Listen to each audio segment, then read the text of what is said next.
They're putting up a pretty good fight against Vancouver. Let's see the Titans on defense. They'll come out with the Bastion setup, so Bastion Pharah.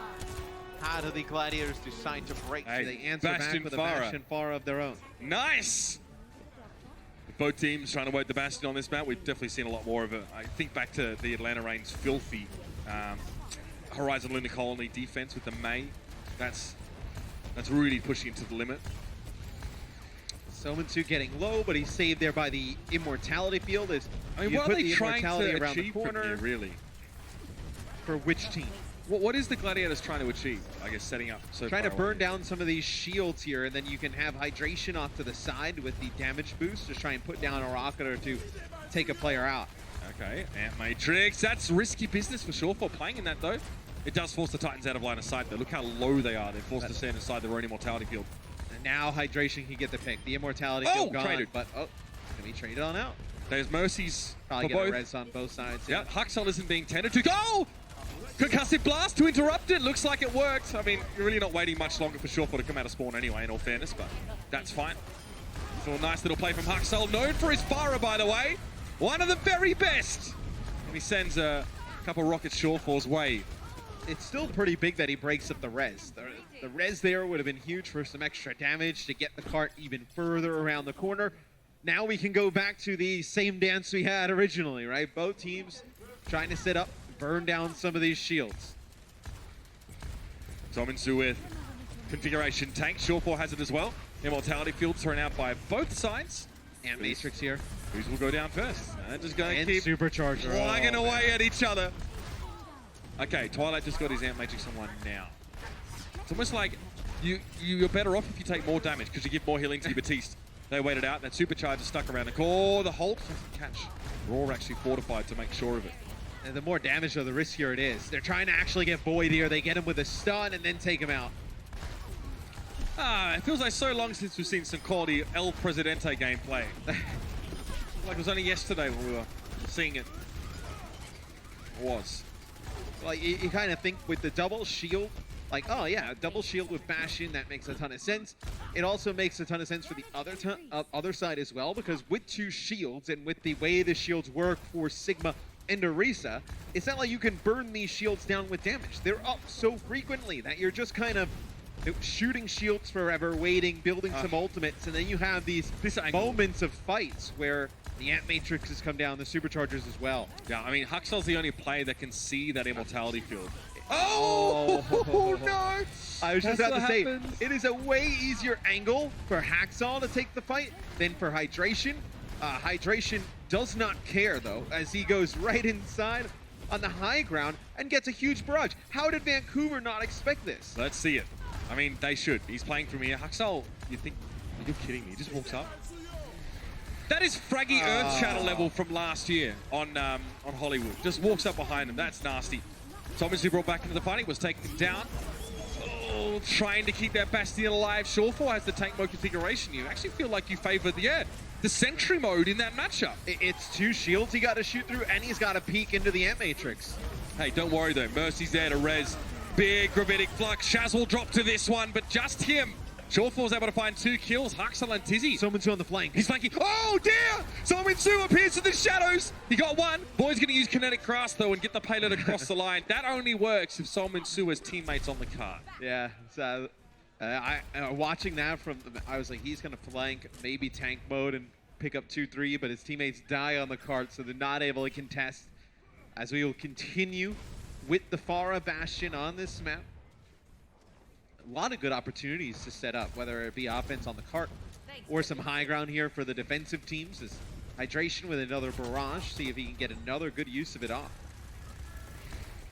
Again, it'll just be a matter of finding the flank. You've got plenty of ways to sneak into enemy territory, especially if the high ground's not really being contested by the Titans. It's just Huxel. Oh, he's got in there. What can he do with this? 7 kills from barrages so far for Hydration. Great setup, and again, he just plays he's making on his own. He doesn't need it to be set up. And these are the types of comps that the Gladiators would love to play. Like, you get Surefour on some wacky heroes like the Bastion. Hydration can play the Pharah, the Doom, like a lot of the kind of like Seagull-esque type of hero pool, right? You can play a little bit of everything. As you get these players on these heroes, it's very difficult, especially if you're going to try and mirror. You don't know how much time the Titans have had to really get a good run of practice. Axel needs a big one. Nice air shot on hydration. Oh, okay, he does notice that there is an immortality field inside that room. He needs to be careful. Does he have the healing? Nope, not enough anyway.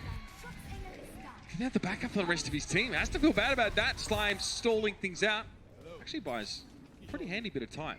And it seems like the Gladiators really know the best angles to play this. They knew that Haxel had a barrage. He's had it for a very long time now, but he's not going to drop into the doorway there and play against that type of setup, as that'll be Somin. So he does have the Ant Matrix, the Immortality Field, able to keep Surefour alive here. A second later in Twilight, I mean, can't keep Sominsu alive at all.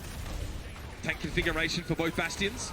Raw goes down first, though, and Surefour blows himself up. I mean, it's purely because of how close to him the Titans play is pushed, but that is one way of dealing with Bastion. He couldn't get out the other way because Haxel threw a Mei wall behind him. So the Haxel switched to Mei here. You were not getting great use of the Pharah towards the last part of the map.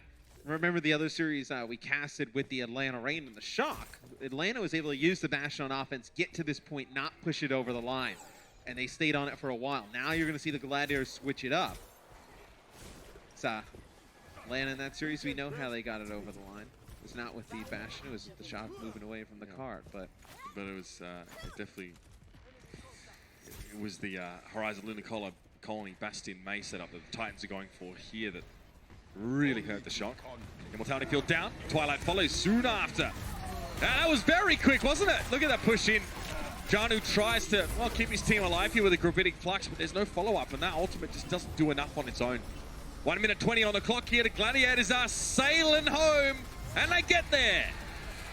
So they complete it with a minute and 17 in the time bank, but we've seen the Vancouver Titans push on Rialto before, and they've bounced back. Do they run the Bastion of their own on offense? Do they feel that comfortable in the strategy to do it? I think they have to. If you run it on defense, I think well, look, I think if you run it on defense, you probably feel good enough to run it on the offensive side. Also, the Gladiators are probably going to run it. Like, I would be a little bit shocked if they don't run it after how much success they had on offense using it. Or maybe they feel like they can take advantage of Vancouver in this type of mirror matchup. We're starting to see teams just try and deal with the Bastion composition by mirroring it. And it creates those odd little situations at the start of rounds like we saw here. Just so much damage. And I mean, if hydration doesn't go ham with two huge barrages, yeah, I mean, they are we still 1.5, right? Yeah, you don't know. So difference maker. Because I do think though, as you see, grand finals. September 29, baby. Be there. And if you can't be there, watch it. Yep. You don't have an excuse. It's everywhere. That's where all this culminates. I mean, all these teams with their eyes set on that September 29th date. If you're going to play this for the Gladiators, you gotta play close. I don't think you're going to be able to let this like Bastion get some space or get a setup and be able to dive it with the Reaper and the Doom. So do you rotate left side and try and push into them? It seems like they're going to come speed boost over the top right here at the beginning, play up on the payload when the game starts. Okay. Well, that's pretty reasonable. It's all about hydration, being able to get in there. Yeah, and last round was definitely all about him. The playmaker, and he was also the one that was moving the chains when things started to slow down. Hydration just trying to see where he can make the biggest impact, and feels like it's going into the back line, jumping onto the Sigma. He's got to be careful because that Bastion's still in there. Rolls down. They don't have a mercy to bring him back either. So the idea of shielding now falls entirely to void, and how are you going to protect your team from a Bastion like that? You're not. You're just not. So now you wonder, do they switch? Now they're going to be able to get set up with the Bastion. Do the Gladiators switch? Can you go to a Bastion of your own here? Really? Do they feel good enough to break this? The advantage of the Gladiators composition, Mitch, is that if they do break this setup, then they will be able to stay on a lot of these heroes and continue moving. So they go and they will play Mei instead of Doomfist. This allows the Mei wall to split players off. Also allows to block some extra line of sight from the Bastion.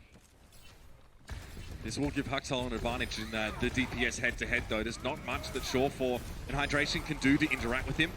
Or anyone, really, for that case. You saw that attempted an accretion connection on Haxel. He is going to take this game away.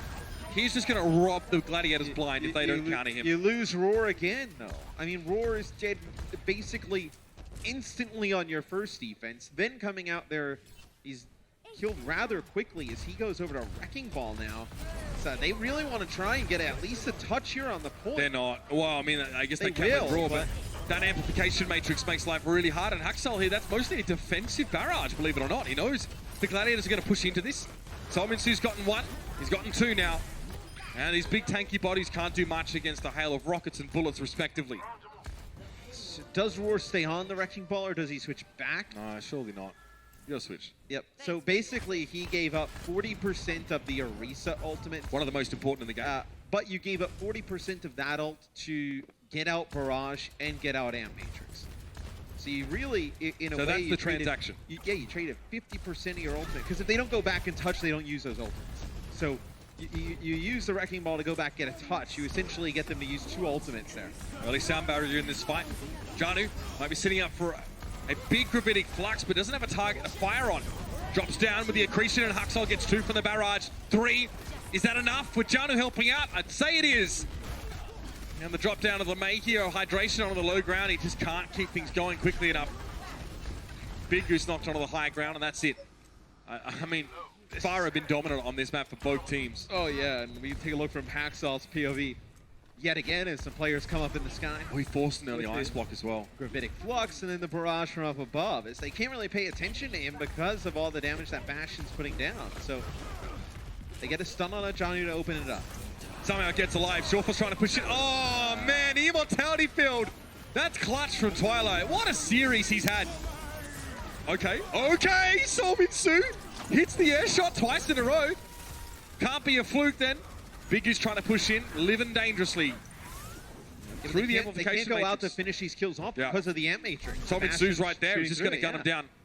Doesn't work for the man. The Bastion causing so many problems. Roar on the high ground. Another amplification matrix would be definitely the winner here on this next point, but that immortality field from Twilight. They sound barrier this. And the Gladiators, they want to fight this bad. Shirt for on the McCree now will take out Haxal. But you just had Void and Big Goose get the effects of that sound barrier. Oh, I mean, again, if he can get close enough to this Bastion, maybe he can do something if he pairs up with Void here. Pressuring Janu. Janu makes himself more vulnerable to McCree by being up in the air, but Void's dead when he drops here. Yeah, 100%. He's down. Janu now flanking around, trying to find Big Goose. Just needs a bit of AoE splash from those hyperspheres, but couldn't find the kill. Doesn't really matter, though, because Raw was caught up in that corner. Credit to Shawfort. He did a very good job staying alive as long as he did in that fight. And the one kill that he gets on Haxal forces him off of Doom, forces him off of Fargo's Doom. So now he'll switch over back to Reaper. Now if you're the Gladiators, can you get 1, 2 stops, have them reset some of their ultimates by having players switch? You'd probably have to switch Slime off of the Mercy, and you'd probably have to switch both your supports, maybe get a Moira in play. Reaper as well. I mean, this would be a big stop for the Gladiators. It would send 3 players back to resetting their ultimates. Solminsu maybe hoping that the Gladiators were going to push him, but with the Batiste instead of the Lucio, that's not really in the game plan for the Gladiators. They don't want to have to get too aggressive here. They want to play safe around these corners. Solminsu, okay, took him a while to realize who's getting hit by Shawfall, but Twilight sets it up with that immortality field before the fight begins. Slime gets the resurrect here. Solminsu, but oh dear! The Titans get run over awfully quick. Kinetic Grass, nom nom nom, thank you very much. It's enough shielding for Void to finish the job. It's a really nice Mei wall that comes in from Hydration, launches Solminsu up into the sky, and he's not able to shoot through the Amp Matrix. So this is the switches I was talking about. They switch Slime, Twilight, and Solminsu. Big Goose will make a change over to Lucio, but switching those 3 players, you're still building ultimates here for Hydration. He'll have a Blizzard. You think Blizzard is able to win you at least 1 fight? Gravitic Flux. You'll start to build up towards another Coalescence.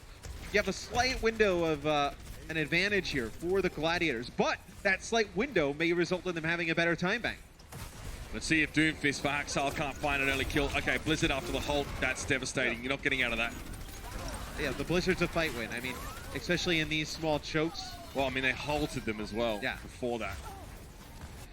So off of the Blizzard, what have they got? So they're going to get close to the Coalescence. You probably have dueling Coalescences here, but you have the Gravitic Flux from Void.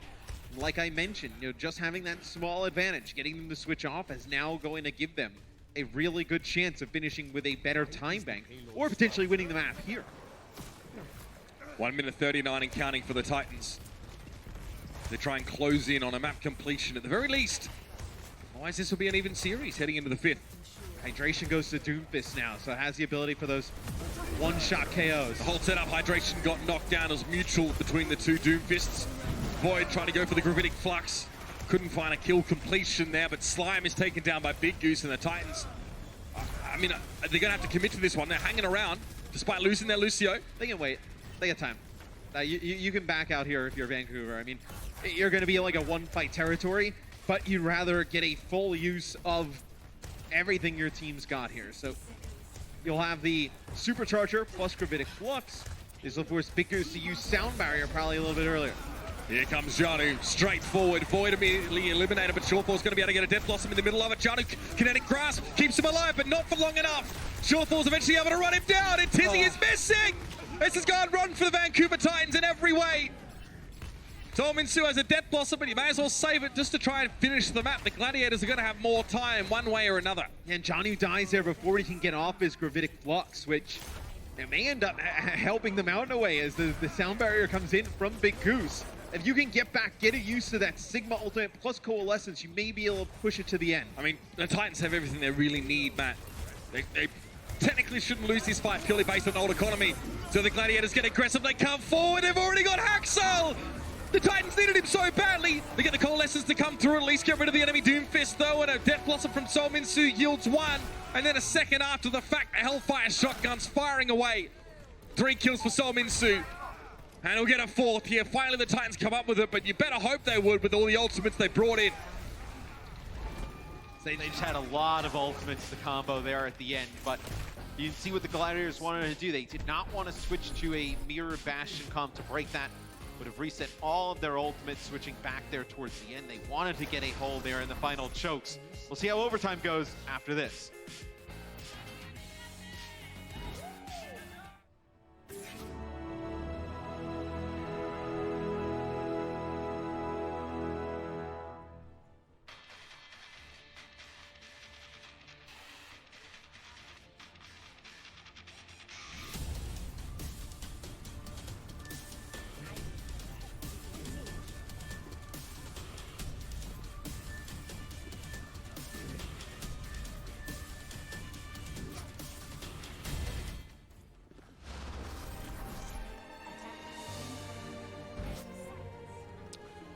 We've been here before.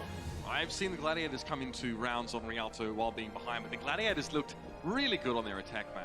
They break down the Bastion face-off, Hydration goes absolutely mental, and they finish the map with, you know, a minute 40 on the clock, so they get a time extension up to 2:17 here. I like this from the Gladiators on D. They come out with the Bastion setup. And you're like, well, why? They pretty much got a hold with no time left. They're not really playing the long game now. They have the better time advantage. You can waste so much time in this Bastion shield wall war here with a minute to go. You kind of take the odds in the case that, hey, we extend this to a 45-second fight for the cart. We win it. We pretty much have won the map, considering where the payload would be at the time. So you like the strategy here from the Gladiators on defense. Oh, wow. Shaw was able to pick up Haxel there. Slime. Oh, nope. It's a really good call from the Gladiators. You don't know whether it's the coaching for this type of scenario or the players adjusting on the fly, knowing the clock, but regardless, it is a very good call here from the Gladiators to come out with this on D. Haxel. Because now they have to move up. How do you move up here into this? Where's Haxel's angle going to be? Yeah. He kind of has to challenge Hydration, but that wastes time. In the meantime, the rest of his team's shields are getting battered and broken. Not an easy conundrum to fight your way out of. So Amp Matrix coming out first. Oh! Beautiful from Hydration, and that's just a flex if I've ever seen one. Drops in on Haxel, gets the barrage kill, and the LA Gladiators, that is quite a solid hold on defense here. Rialto. It's looking real good. It's a great defensive setup for the circumstances. A minute on the clock, and what happens? They move the payload up a little bit, the Titans, and that's actually probably the worst thing that happened to them there, is because moving the payload and then losing the fight, they have to just keep moving forward onto the bridge. You have the Bastion damage, the Pharah damage, being able to knock players off to the side. We can take a look at it from Hydration's POV, but there's really nothing the Titans can do here. Oh, that's so clever. Ah! As the amplification He knows players are going to be goes set up as well. behind it, yeah. That's brutal. Completely outplayed. And now where the payload is, I mean, this is a Like 20 meters in game. you're going to probably see the Bastion here for the Titans on defense. Do the Gladiators run the Bastion of their own, or do they try something a little bit different? Just like how I mentioned, it's a real clock drainer, this Bastion set up on defense for the offense. We're still not in a scenario where this is an easy win for the Gladiators. Same thing could happen. They could get stalled out with the payload on the bridge. Need like a full reset. Could be very tough. But it feels like to me from what we've seen that Hydration's able to get more success out of both the attack and defensive positions as far as you saw what he did last time against the setup from Vancouver. They need to be ready for a flanking barrage from Hydration once he builds it up. I mean, both Fars have had a really strong game. But Hydration with those barrages on offense was very good for the Gladiators. So the Bastion Shield War mirror yet again. Oh man, look at this intense gameplay. But These guys are sweating. Someone's so low, some extra damage that comes down, so they get rid of Shaz's immortality, but Hydration, look at this, coming. What? No barrage, no problem, says Hydration. He goes for the flank anyway. But the Batiste out of the question is huge, Mitch. Just get some kills. They've got to contest the card, and they can't. Oh yeah, the Gladiators have